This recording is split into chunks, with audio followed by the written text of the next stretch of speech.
नमस्कार, मैं राजू कुमार झा और लोकसभा चुनाव के परिणाम आ चुके हैं। लेकिन परिणाम कुछ ऐसा आया है कि सरकार अभी तक किसी भी गठबंधन की नहीं बनी। लेकिन सरकार बनने की हलचल तेज हो रही है क्योंकि बहुमत के आंकड़े किसी भी एक पार्टी ने पार नहीं किया। बहुमत के लिए 272 सीटों की जरूरत होती है, जो कि बीजेपी को सिर्फ 240 सीटें आई हैं। एनडीए गठबंधन की अगर बात करें तो 292 सीटें आई।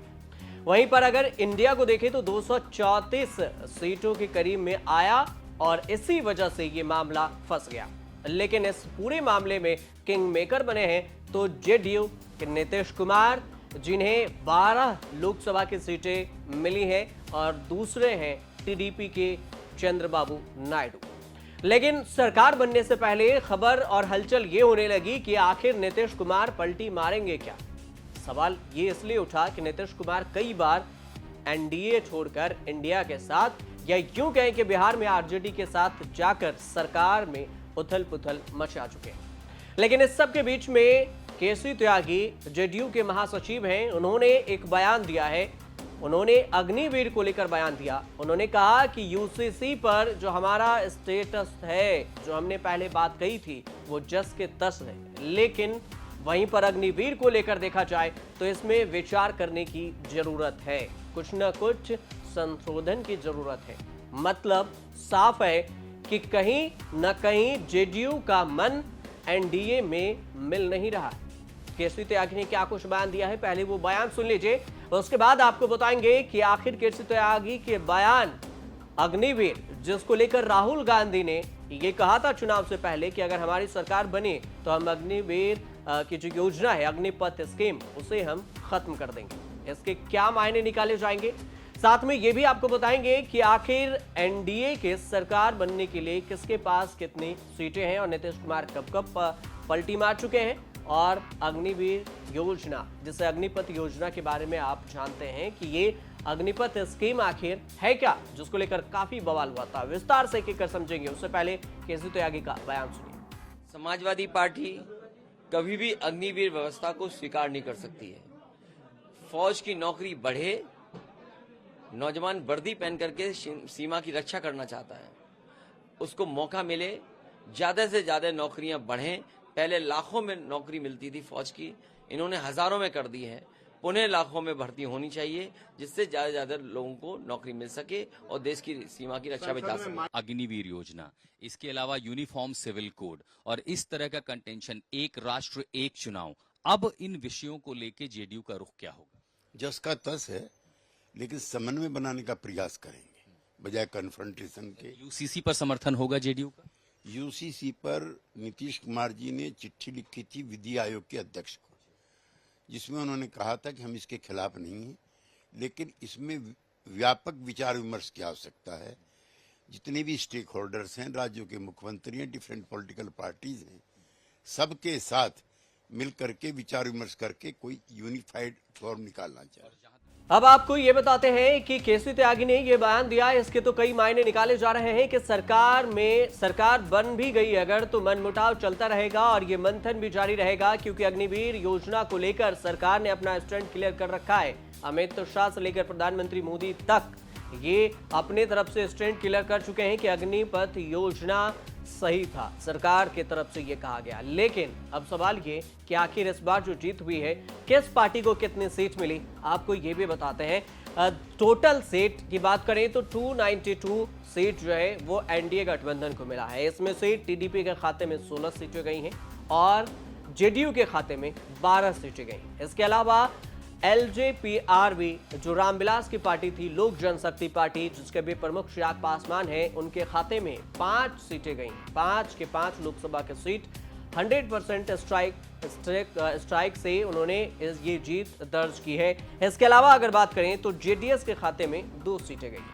इस सबको मिलाकर अगर देखा जाए तो शिवसेना की भी 7 सीटों को मिलाकर देखा जाए और एक जो अन्य दल है तो 292 एनडीए को सीट मिलती है, जो बहुमत के आंकड़े को पार करती है। लेकिन चंद्रबाबू नायडू और नीतीश कुमार अपना समर्थन वापस अगर ले लेते हैं तो फिर सरकार नहीं बन पाएगी एनडीए की।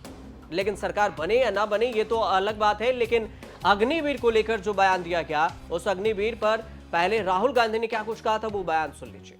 मैं आपसे सबसे पहले ये कहना चाहता हूं, नरेंद्र मोदी कुछ भी कहें, 4 जून के बाद इंडिया की सरकार आने वाली है। अग्निवीर योजना को फाड़ के हम कूड़ेदान में फेंकने जा रहे हैं। ये नरेंद्र मोदी की योजना है।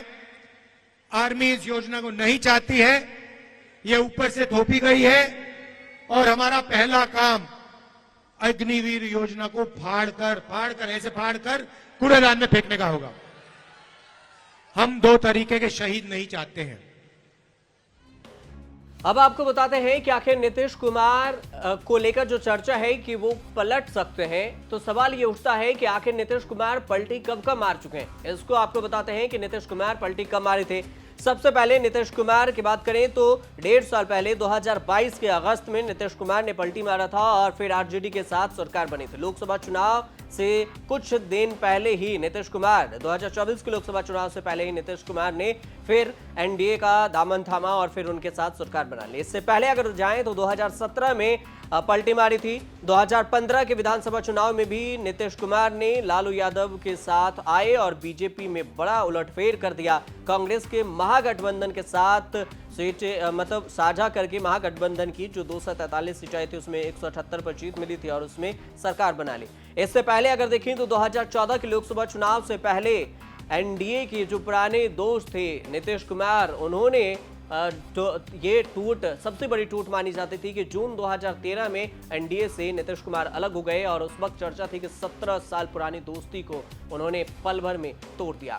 लेकिन नीतीश कुमार ने जब पलटी मारे, ये तो हुई उसकी बात। अब आपको अग्निवीर योजना के बारे में बताते हैं कि आखिर ये अग्निवीर योजना है क्या। अग्निवीर योजना में कहा गया 4 साल की ये स्कीम है। इसमें अग्निवीर जब भर्ती होंगे तो 4 साल तक अपने सेवा सेना में दे सकेंगे, लेकिन रिटायरमेंट उनके 4 साल के अंदर ही हो जाएगी, जिसको लेकर खूब बवाल मचा।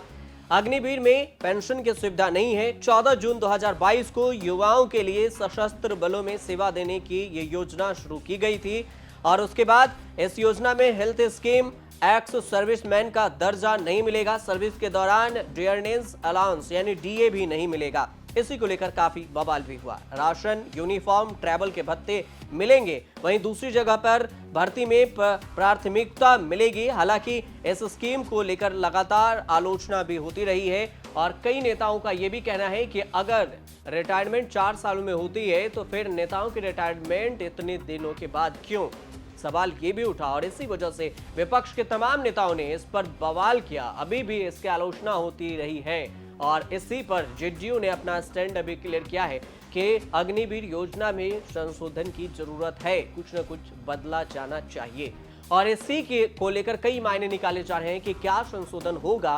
तो ये संशोधन बीजेपी मानेगी क्योंकि ये बीजेपी सरकार की ही योजना थी। अगर सरकार नहीं मानती है और ये संशोधन नीतीश कुमार के साथ नहीं तालमेल बैठता है तो फिर क्या होगा? क्या एनडीए की सरकार नहीं बन पाएगी? और अगर बन भी गई तो क्या कुछ दिन बाद ही एनडीए की सरकार गिर सकती है? इस सारे चर्चाओं का बाजार सोशल मीडिया से लेकर हर जगह पर, फेसबुक पर भी, इंस्टाग्राम पर भी गर्म है। देखना दिलचस्प होगा कि आने वाले वक्त में क्या कुछ होता है। फिलहाल आप देखते रहिए न्यूज़ तक।